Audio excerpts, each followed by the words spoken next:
Hello friends, welcome. Income tax department से related videos में आगे बढ़ते हैं। अब तक कुछ वीडियोस आए हैं जो प्रोफाइल या सैलरी से रिलेटेड। आज डिस्कस करेंगे अपन promotion from tax assistant to senior tax assistant in income tax department और सीबीडीटी। इसके लिए सबसे पहले आपको ministerial staff exam, MS exam जिसे बोलते हैं, वो क्लियर करना होगा। वो हर साल कंडक्ट होता है। आप ज्वाइन करते ही वो पेपर दे सकते हैं। उससे पहले एक बहुत बड़ी क्वेरी जो फ्रिक्वेंटली पूछी जाती है वैसे मेरे वीडियोस पे कि सर इनकम टैक्स डिपार्टमेंट में ज्वाइन करने के कितने साल बाद आप डिपार्टमेंटल एग्जाम देने के लिए एलिजिबल हो जाओगे, जो कि अलग अलग डिपार्टमेंट्स में होता है। 2 साल 5 साल के बाद आप पेपर देने के लिए एलिजिबल रहोगे, जबकि इनकम टैक्स डिपार्टमेंट में ऐसा कुछ नहीं है। आप डिपार्टमेंटल एग्जाम के पेपर जिस साल ज्वाइन करते हैं तभी देना स्टार्ट कर सकते हैं, तभी पेपर दे सकते हैं। टैक्स असिस्टेंट आए डिपार्टमेंट में तो आप सीनियर टैक्स असिस्टेंट के पेपर दे सकते हैं डिपार्टमेंट ज्वाइन करते ही, फिर आईटीआई के दे सकते हैं, इंस्पेक्टर ऑफ इनकम टैक्स। तो ऐसी कोई रिस्ट्रिक्शंस नहीं है कि 2 3 साल 5 साल बाद में आप पेपर दे सकते हैं। जिस साल ज्वाइन किया उसी साल आप पेपर दे सकते हैं। अब देखते हैं क्या क्या पूछा जाएगा इसमें। पेपर कौन कौन से होंगे। 4 पेपर होते हैं। फर्स्ट पेपर है प्रिसाइज एंड ड्राफ्टिंग, जो कि 2 घंटे का होता है। सेकंड पेपर है ऑफिस प्रोसीजर, जिसमें FR, SR, GFR, CCS conduct rule वगैरह पूछे जाते हैं। थर्ड पेपर है ऑफिस प्रोसीजर, जिसमें इनकम टैक्स रिलेटेड, जो कि 2.5 आवर का होगा, 2.5 घंटे का होगा। फोर्थ पेपर है प्रैक्टिकल टेस्ट, जो कि 3 घंटे का होता है, जिसमें आप एडवांस टैक्स की कैलकुलेशन पूछी जाएगी आपसे। सेक्शन 234A, 234B, 234C में आप इंटरेस्ट कैसे लगाओगे, वो चीजें प्रैक्टिकली पूछी जाएगी एक एग्जाम्पल या क्वेश्चन के साथ।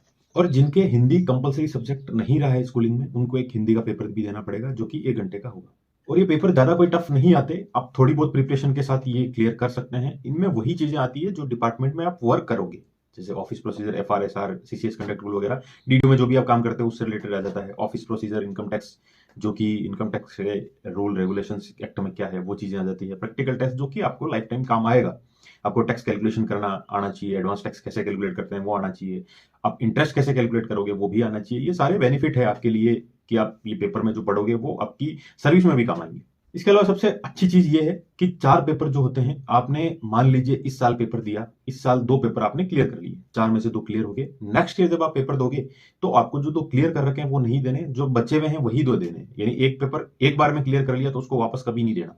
चारों पेपर क्लियर करने हैं, एक एक साल से करो, चाहे सारे एक साथ कर लो, जैसा आपको सुटेबल लगे।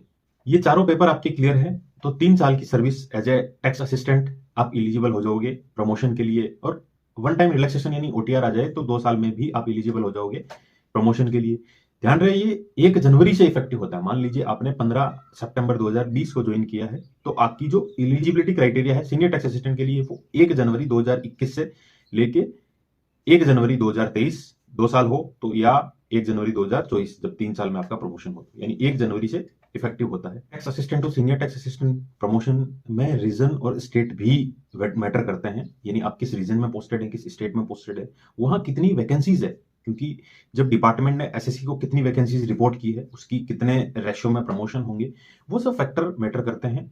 इसीलिए ये रीजन टू रीजन वेरी करता है कि कितने साल में प्रमोशन होगा। आप इलिजिबल जरूर 3 साल में हो जाओगे। इनकम टैक्स रिलेटेड और इन्फॉर्मेशन, जैसे किसी पोस्ट की जो प्रोफाइल, सैलरी, वो सब मैंने वीडियोस डाल रखे हैं मेरे चैनल पे, आप देख सकते हैं। अच्छा लगे तो आप सब्सक्राइब भी कर सकते हैं, ताकि आने वाले वीडियोस भी आप तक पहुंच जाए।